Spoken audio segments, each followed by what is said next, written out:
and welcome to Cool Schools. I'm Bob Driscoll. This is the only show in Central New York dedicated just to our schools. Today we're going to talk with Ashley DeVoli as well as Julia Fay. They represent the Syracuse City School District and the Syracuse Downtown Committee about some art that is being showcased downtown to highlight our students and downtown itself. All right, thank you both for joining us. Thank you for having us. All right, we'll start by asking you to introduce yourself. Julia, you want to tell us a little bit about yourself? Yeah, I work on our marketing team as the digital content and promotions assistant for the Downtown Committee of Syracuse. All right, and Ashley. I am a proud Syracuse City School District graduate who came back a year after finishing high school to work as a pre-K teaching assistant, and now I serve as the district's director of the pre-K program. All right, we'll start with you, Julia. A very basic question. Can you tell us a little bit about the student art project in downtown Syracuse? Yeah, of course. We worked with 11 pre-K classrooms and invited them to create different holiday-themed art that would be displayed on the windows in the vacant storefronts along the 300 and 400 blocks of Salina Street. And our hope was that many of these downtown families would visit downtown and come see the art that's in the windows. You said it's along Salina Street. Is it anywhere else, or is it kind of Salina Street where people will see the projects? Nope, we pretty much just tried to stick with Salina Street as kind of a first year for this project, and we're hoping down the line to maybe expand it and see where it can go. No, when I was looking at some of the video of the project, it looked like there was a lot of art down there. How many students got involved in this project? We only had 11 classrooms participate, and each classroom varied by size. Yeah. I'll throw this one out to both of you. This is kind of an interesting partnership and one that sparked my attention. I was always an art kid myself. Like I was telling in previous interviews, I always made stuff for Santa and everything. So I was always into art as a young age. How did this partnership between Downtown Committee and Syracuse schools begin? Well, we really wanted to find some way to bring art to the vacant storefronts in downtown. We already have our Window Wonderland contest where ground floor businesses will decorate their buildings with different festive displays, and then people can walk around and vote on those. So we wanted to try and find a way to give some love to the vacant storefronts, and I thought it would be perfect to try and find a way to do children's art and kind of work with our schools. And since there aren't a lot of schools in our downtown 82 blocks district, I figured that it would be great to work with some of the neighboring schools and reach out to the school district. All right, now, Ashley, Julia kind of mentioned this, but can you go over again the age groups that are involved and why you picked that group as being part of this project? Absolutely. They are pre-K classrooms that have 3 and 4-year-olds in them. And we picked this age group because for pre-K students, the art gives them a voice long before they're able to express themselves with words. So projects like this help them to feel connected to their community in a very meaningful way. And this project was just a wonderful way to celebrate their curiosity, confidence, and sense of belonging. You know, I grew up in the city of Oneida, so it's smaller than Syracuse, but I would love to have seen my art as a kid downtown. Like, great. I mean, that's got to make these kids feel great. Was that kind of the goal of this project? I know you kind of listed some things there. Was that ultimately what you wanted to do, is make these kids feel good, inspire their creativity? Absolutely. Absolutely. What kind of reaction have you gotten so far from the students? Joy and excitement, and you can just see the sense of pride in their faces and their families' faces. We've had families take pictures with their students in front of the windows and send them to us, so it's been a really positive outcome. And Julia, from the downtown committee perspective, like what kind of inspired your desire to get involved in this? Yeah, I mean, our Window Wonderland contest is actually celebrating our 10-year anniversary of that.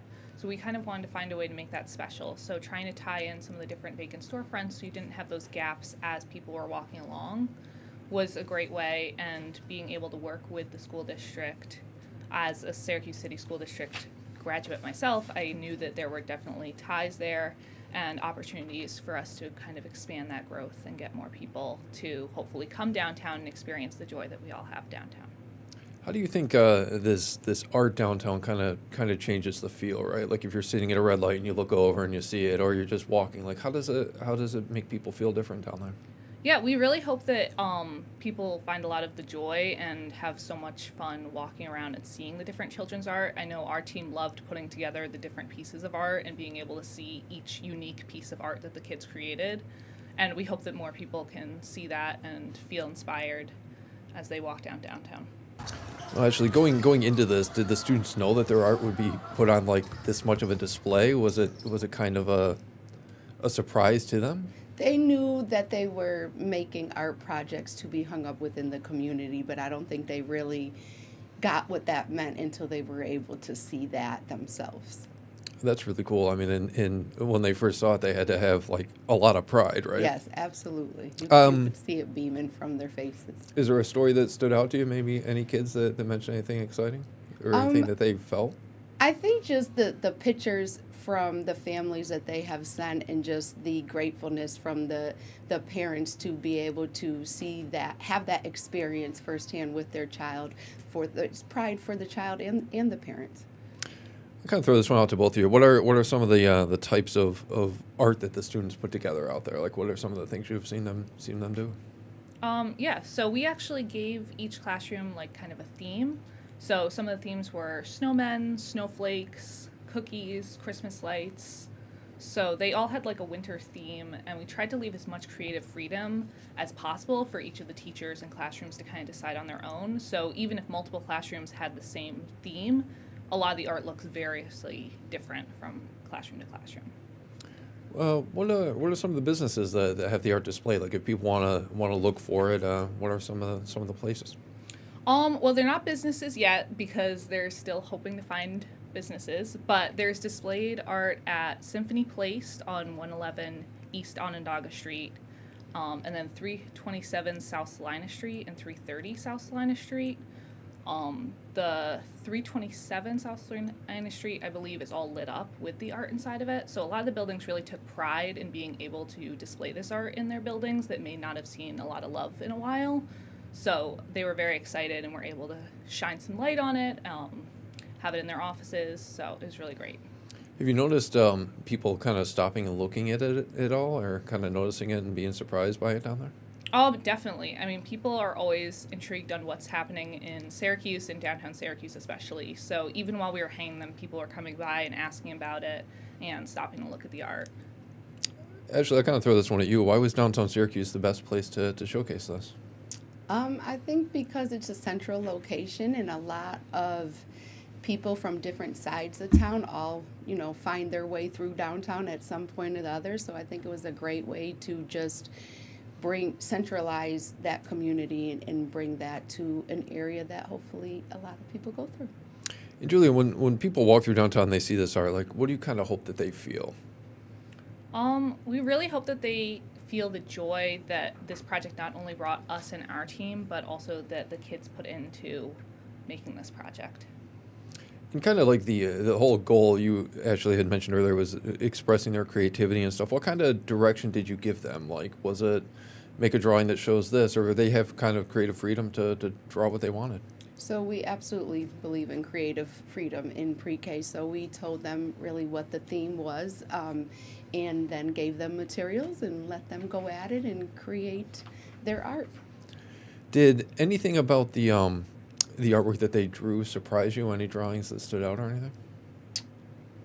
I wouldn't say surprise me, because at this age group, they love art and they love these themes. They love this time of year. So they were excited to put their all into it and show it. And it just, I think what is most special about it is the uniqueness of every picture, that each child is able to make their own. I kind of throw this one at you, Julia. Why was it so important for the Down Committee to partner with Syracuse schools and the students to do something like this?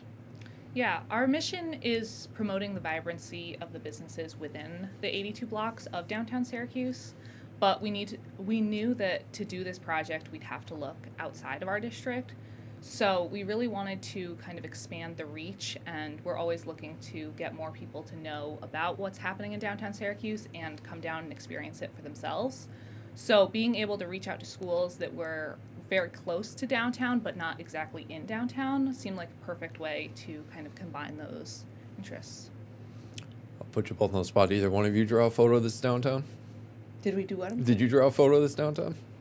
No, No, I did not. Left that to the pros. I was gonna say, like, I could try to draw one too, and even though I was like artsy as a kid, it was never the greatest. But Me either. Ashley, what does this kind of public recognition mean to students of this age group? For children this young, public recognition is incredibly meaningful. When students see their artwork displayed, it really gives them a sense of pride and helps them to understand that their ideas matter. For our youngest learners, these moments really help shape a positive self-image for them. And we keep going back to the creativity that this inspires, but at that age, that's like so important. Like, how do you think that this project in general will help inspire them to do more in the future? I think for this age group, this may have been their first time being able to see their project outside of their school community and the impact that it could have just within their own neighborhood streets that they walk on and go through every day. So I think that excitement will stay with them, and it will motivate them to stay curious, to try new things, and to keep building that confidence. Really, these small experiences are the ones that really make those big impacts that can really spark a lifelong love for creativity and for learning. Yeah, and it gives them that sense of pride too. Absolutely. You're driving down or you're walking down, like, hey, that's my drawing over Yeah. there. Julia, when you think about this project and how it was this year, are you thinking about maybe keeping this going next year, maybe the same time period? Yeah, we've received a lot of positive feedback from the community, from the schools that we partnered with, so we definitely want to be able to do this in the future and maybe even different seasons throughout the year.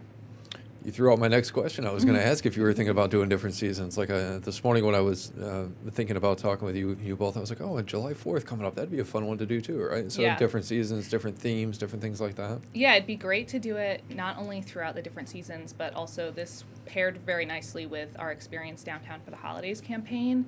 And so being able to pair it with all the different campaigns that we have throughout the year as the Downtown Committee would be really great for us.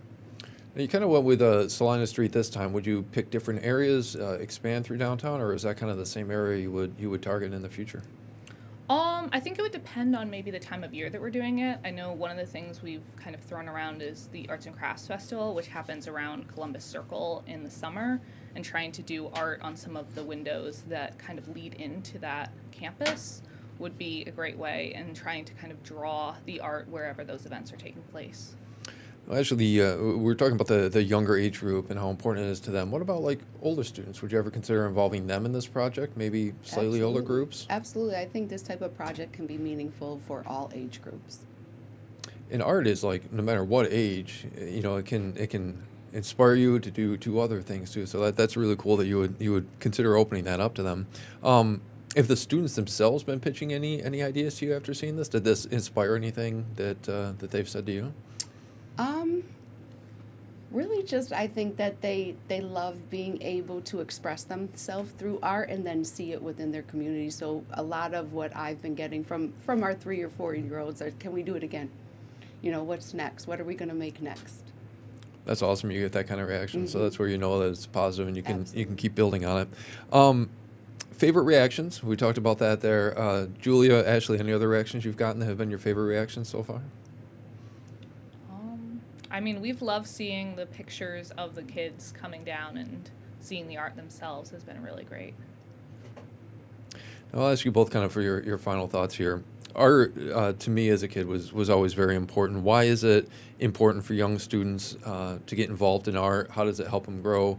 Kind of your final message to kids that helps them get inspired and boost their creativity.